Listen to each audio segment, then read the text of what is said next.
আজকের এই ভিডিওতে থাকছে 3টি ভৌতিক গল্প। হেডফোন থাকলে কানে লাগিয়ে নিতে পারো। নাম্বার 1। বাইরে বেশ ঝড় তুফান হচ্ছে। তীব্র বাতাসে সুর শব্দ মনে ভয় ঢুকিয়ে দেয়। ধুম ধুম বাজ পড়ছে, মনে হচ্ছে সারা শহর আজ ধ্বংস হয়ে যাবে। আমি দরজা জানালা বন্ধ করে কুণ্ডুলি পাকিয়ে বিছানায় শুয়ে আছি। আজ বাসায় কেউ নেই, আমি একা। ঘুমোতে চেষ্টা করছি, কিন্তু কিছুতেই ঘুম আসছে না।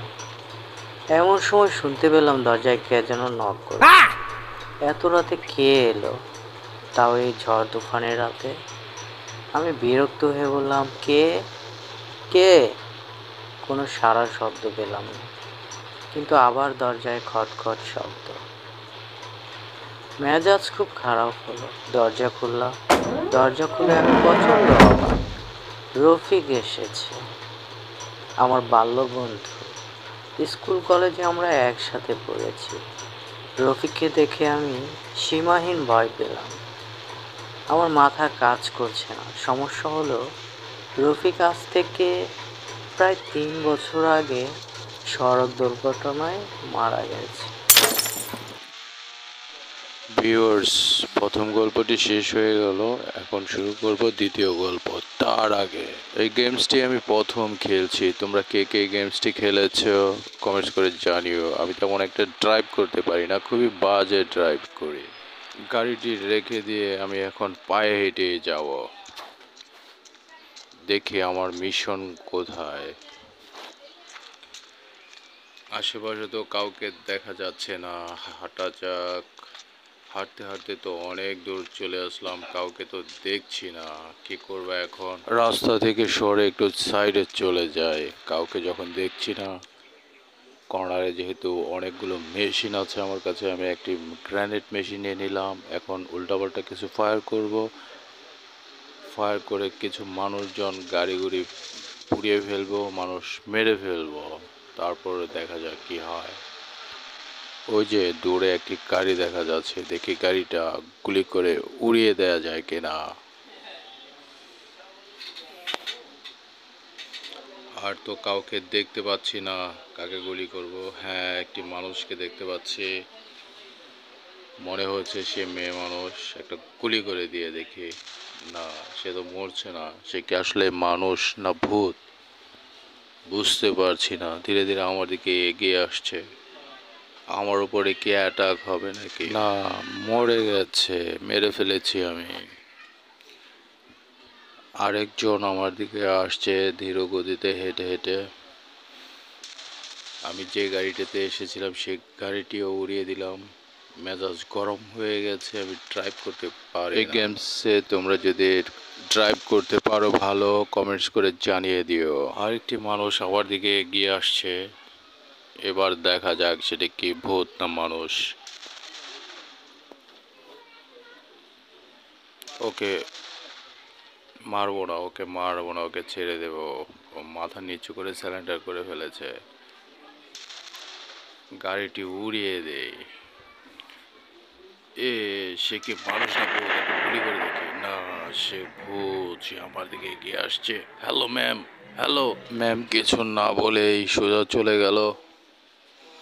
এবার কাকে গুলি করব, কোথায় যাব কিচ্ছু জানি না।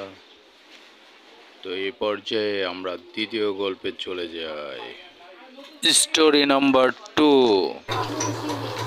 এক লোক খুব বিরক্ত, তার খুব শখ ভূত দেখবে। সারা রাত কবরস্থান বনে জঙ্গলে ঘুরেও সে ভূতের দেখা পায়নি। এই নিয়ে তার দুঃখের শেষ নেই। সে চায় ভূত দেখে এমন ভয় পাবে যে ভয়ের চোটে কাঁপতে কাঁপতে তার জ্বর এসে যাবে, কলিজা কেঁপে উঠবে। যাই হোক, ভূতের দেখা না পেয়ে সে ভূতের বই ও ভূতের মুভি দেখা শুরু করলো।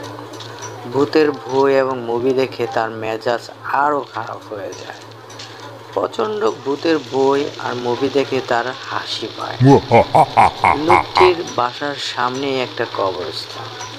একদিন রাতে ভূতের মুভি দেখে তার মেজাজ খুব খারাপ হলো। মেজাজ খারাপ করে ঠিক করার জন্য সে কবরস্থানে গেল। চিৎকার করে বলল, হে ভূত, আমাকে দেখা দাও, আমাকে দেখা দাও, আমি যে তোমাকে দেখতে চাই। মৃত্যুর আগে আমি ভূত দেখে মরতে চাই। প্লিজ আসো, প্লিজ আসো, প্লিজ আসো। জ্যোৎস্নার রাত ছিল সেদিন। হঠাৎ বিশাল একখণ্ড মেঘ এসে চারটা ঢেকে দিল। চারপাশ মুহূর্তের মধ্যে অন্ধকার হয়ে গেল। হঠাৎ চারিদিকে খুব বাতাস বইতে শুরু করলো। গাছের ডালপালা নড়তে শুরু করলো। তারপর গাছের আড়ালে হয়তো কিছু একটা দেখতে পেল। সেটা দেখেই লোকটির মৃত্যু হয়ে গেল। তারপর আর জানা যায়নি সে আসলে কি দেখেছিল। দ্বিতীয় গল্পটি শেষ হয়ে গেল। এখন আমরা তৃতীয় গল্পে যাব। তার আগে ভিউয়ার্স, দেখছো আমি সব গুলি করে উড়িয়ে দিচ্ছি। এখন কাকে গুলি করব মেশিনটা চেঞ্জ করে নিলাম। এই খেলাটি আমি তেমন একটা বুঝছি না, কাকে মারবো কাকে মারবো না। এখানে দেখে আরো নতুন দুটো গাড়ি এসে জমেছে, গাড়িকে গুলি করে দিব না। সাদা গাড়িটি আমার ভালো লেগেছে, আমি সাদা গাড়িটি ড্রাইভ করব। বন্ধুরা কি বলো? বের হয়ে যাও তুমি।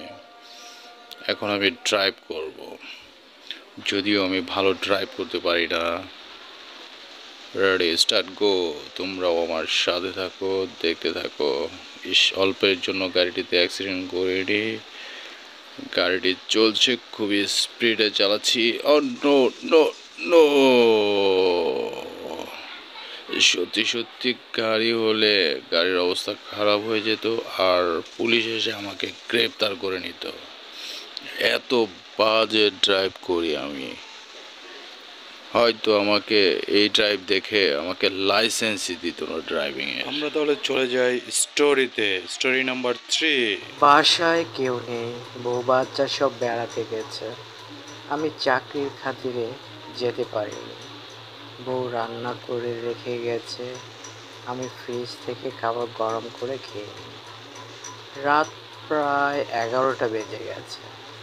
কম্পিউটারে মেল চেক করে ঘুমোতে গেলাম। আমার ঘুমের কোনো সমস্যা নেই, মুহূর্তের মধ্যে গভীর ঘুমে তলিয়ে গেলাম। হঠাৎ তীব্র বেলি ফুলের গানে ঘুম ভেঙে গেল। কয়টা বাজে তখন জানি না, তবে আনুমানিক রাত 3টা হবে হয়তো। মনে হচ্ছে ঘরে কেউ একজন আছে, সে হাঁটছে, তার হাতের কাচের চুড়ি শব্দ পাচ্ছি। মেয়েটি হয়তো চুলের বেলি ফুলের মালা পরেছে। আমি যে লাইট জ্বালিয়ে দেখব ঘটনা কি, সেই সাহসও পাচ্ছি না। ভয়ে আমার হাত পা কাঁপছে, শরীরটা কেমন যেন নিস্তব্ধ হয়ে গেছে। আমি যেন নড়তে পারছি না, ভয় লাগছে প্রচন্ড। আমি বালিশ দিয়ে মাথা ঢেকে রেখেছি, কিন্তু খুব বুঝতে পারলাম মেয়েটা আমার মাথার কাছে এসে বসেছে। আমার মাথার উপর থেকে বালিশটি সরিয়ে দিই। ভালোবাসা নিয়ে আমার মাথায় হাত রাখলো। স্পর্শে বুঝলাম মেয়েটি ভালোবাসা নিয়ে মাথায় হাত রেখেছে। আমি গভীর ঘুমের ভাব ধরে মটকা মেরে আছি। খুব ভোরে ঘুম ভাঙল। মনে মনে ভাবছি রাতের স্বপ্নটা বেশ সুন্দর ছিল। ঘরে কেউ নেই, অথচ বেলি ফুলের গন্ধ ঠিক হয়ে আছে। বেলি ফুলের গন্ধটা আমার ভীষণ প্রিয়। বিছানা থেকে নামার সময় দেখি আমার বালিশের পাশে দুটো বেলি ফুলের মালা পড়ে আছে। আমি আজও জানতে পারলাম না সে মালাগুলো কোত্থেকে এলো, আর সে মেয়েটাই বা কে ছিল। গাইস, সাবস্ক্রাইব করে পাশে থাকা বেল আইকনটি বাজিয়ে দিও, আর একটা লাইক দিতে ভুলো না।